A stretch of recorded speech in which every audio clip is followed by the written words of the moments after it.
Hello दोस्तों, स्वागत है आप सबको आपके अपने चैनल ट्रेंड मैनेजर है तुम। दोस्तों, आपको पता है कि 25 जीके क्वेश्चंस की सीरीज में चला रहा हूँ, जिसमें एसएससी सीजीएल 2024 के जितने भी क्वेश्चंस हुए हैं उन सभी क्वेश्चंस को डिस्कस किया जा रहा है।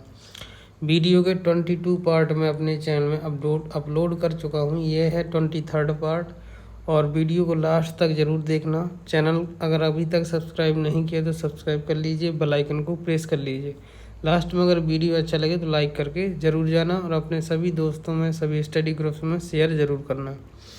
चलिए स्टार्ट करते हैं बिना किसी देरी के। देखिए, पहला क्वेश्चन है 2022 में निम्नलिखित में से किसको भारत सरकार का मुख्य आर्थिक सलाहकार यानी CEA नियुक्त किया गया।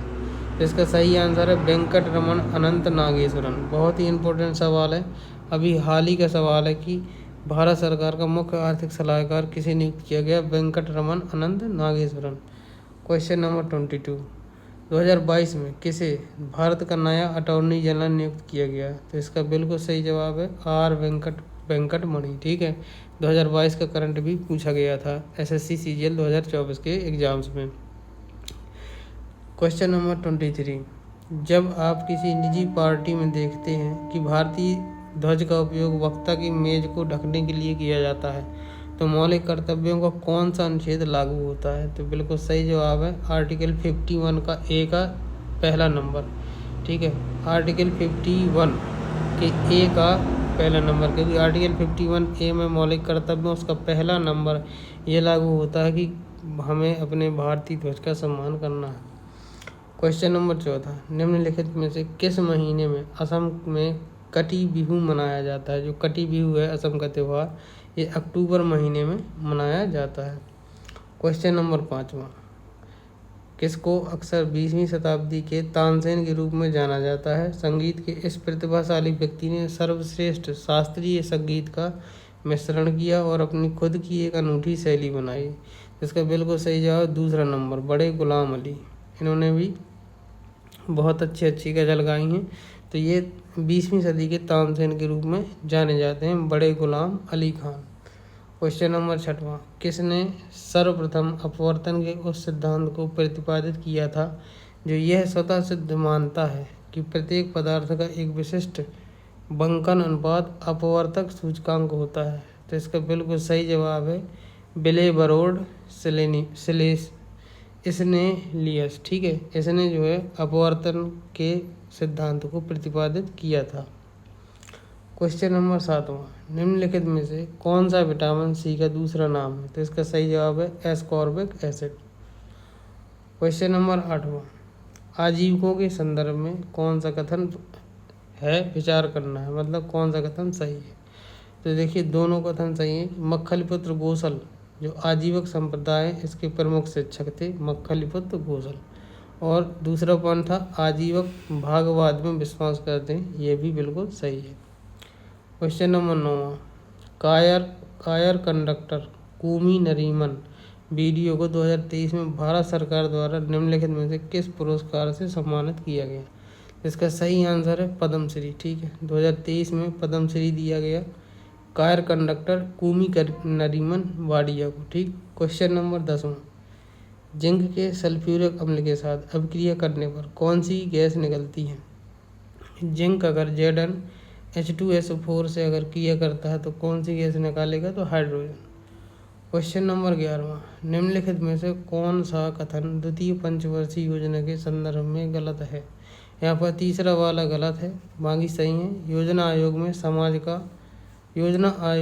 में समाज का समाजवादी स्वरूप प्रतिबिंबित किया गया, बिल्कुल ठीक है। योजना में भारी और मूल उद्योगों के तीव्र औद्योगिकीकरण पर जोर दिया गया था, ये भी ठीक है। और योजना के दौरान विद्युत, रेलवे, इस्पात आदि उद्योग स्थापित किए गए, ये भी बिल्कुल ठीक है। क्वेश्चन नंबर 12वां, निम्नलिखित में से कौन सी गंगा की सहायक नदी नहीं है। यहाँ पर गंगा की सहायक नदी कौन सी है, तो कोसी, गंडक, यमुना, ये सभी गंगा की सहायक नदी हैं। जो लोहित है ये गंगा की सहायक नदी नहीं है। आपको बताना है जो लोहित नदी किसकी सहायक नदी, कमेंट बॉक्स में कमेंट जरूर कीजिएगा। क्वेश्चन नंबर 13वां, 1936 में स्वतंत्र लेबर पार्टी की स्थापना किसके द्वारा की गई। तो यहाँ पर देखिए BR अम्बेडकर।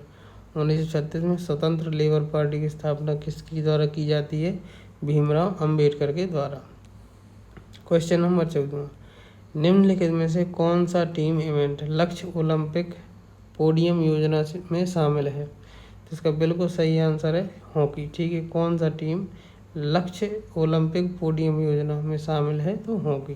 क्वेश्चन नंबर 15, 1735 में प्रगति की 3 जगतों को वर्गीकृत करते हुए और पादपों के वर्गीकरण के लिए लैंगिक प्रणाली को रेखांकित करते हुए सिस्टमा नेचुरी नामक का प्रकाशन किसने किया था? तो इसका बिल्कुल सही जवाब है कैरोलस लीनियस। कैरोलस लीनियस की पुस्तक है सिस्टमा नेचुरी, जिसमें पादपों और जीवों के वर्गीकरण दिए गए हैं। क्वेश्चन नंबर 16, निम्नलिखित भारतीय शास्त्रीय नर्तकियों में कौन कुचिपुड़ी से संबंधित है? कुचिपुड़ी कहाँ का लोक नृत्य है? तो यहाँ पर सबसे पहले ये आंध्र प्रदेश का है। ठीक है, और कुचिपुड़ी से संबंधित है वेम्पति चित्र, क्या लिखा है? वेम्पति चित्रा सत्यम, वेम्पति चित्रा सत्यम, ये ऑप्शन में है इस प्रकार का, ये कुचिपुड़ी से संबंधित है। क्वेश्चन नंबर 17, निम्नलिखित में से कौन सी खरीफ की फसल नहीं है? तो यहाँ पर बिल्कुल सही जवाब है गेहूँ। ये कब की फसल है? ये रबी यानी कि सर्दियों में बोई जाती है। बाकी सोयाबीन, कपास, चावल ये खरीफ की फसलें हैं। सॉरी, चावल जो है जायद की फसल है, नहीं, हाँ, खरीफ की फसल हैं सभी, सोयाबीन, कपास और चावल। जो जायद की फसलें होती हैं वो खीरा हो गया, खीरा, ककड़ी, जो गर्मियों में आती हैं। खरीफ की फसल वर्षा में होती है, रबी की फसल सर्दियों में और जायद की फसल गर्मी में। यहाँ पर देखिए क्वेश्चन नंबर 18, जब कोई व्यक्ति सार्वजनिक वस्तुओं के लिए कुछ भी भुगतान नहीं कर रहा तो इसे किस रूप में जाना जाता है? इसका सही आंसर है फ्री राइडर। ठीक है, जब कोई व्यक्ति सार्वजनिक वस्तुओं के लिए कुछ भी भुगतान नहीं कर रहा है तो इसे फ्री राइडर के रूप में जाना जाता है। क्वेश्चन नंबर 19, वर्षा का सबसे आम मापन एक निश्चित अवधि के दौरान कुल वर्षा गहराई है, जिसे मिलीमीटर में व्यक्त किया जाता है। ठीक है, क्वेश्चन नंबर 20, भारत ने ओडीआई में कितने आईसीसी विश्व कप जीते हैं? तो अभी तक 2 आईसीसी विश्व कप जीते हैं। लेटेस्ट था 2011 का, जिसमें महेंद्र सिंह धोनी ने कप्तानी की थी। भारत में ही खेला गया था, श्रीलंका उसमें उपविजेता घोषित किया गया था। क्वेश्चन नंबर 21, असंगठित श्रमिकों के लिए वृद्धावस्था सुरक्षा सुनिश्चित करने वाली पेंशन योजना का नाम क्या है? तो इसका सही आंसर है प्रधानमंत्री श्रम योगी मानधन योजना। ठीक है, असंगठित श्रमिक यानी कि जिनके पास लगातार कोई स्थायी काम नहीं है के लिए वृद्धावस्था सुरक्षा सुनिश्चित करने वाली पेंशन योजना का नाम है प्रधानमंत्री श्रम योगी मानधन योजना।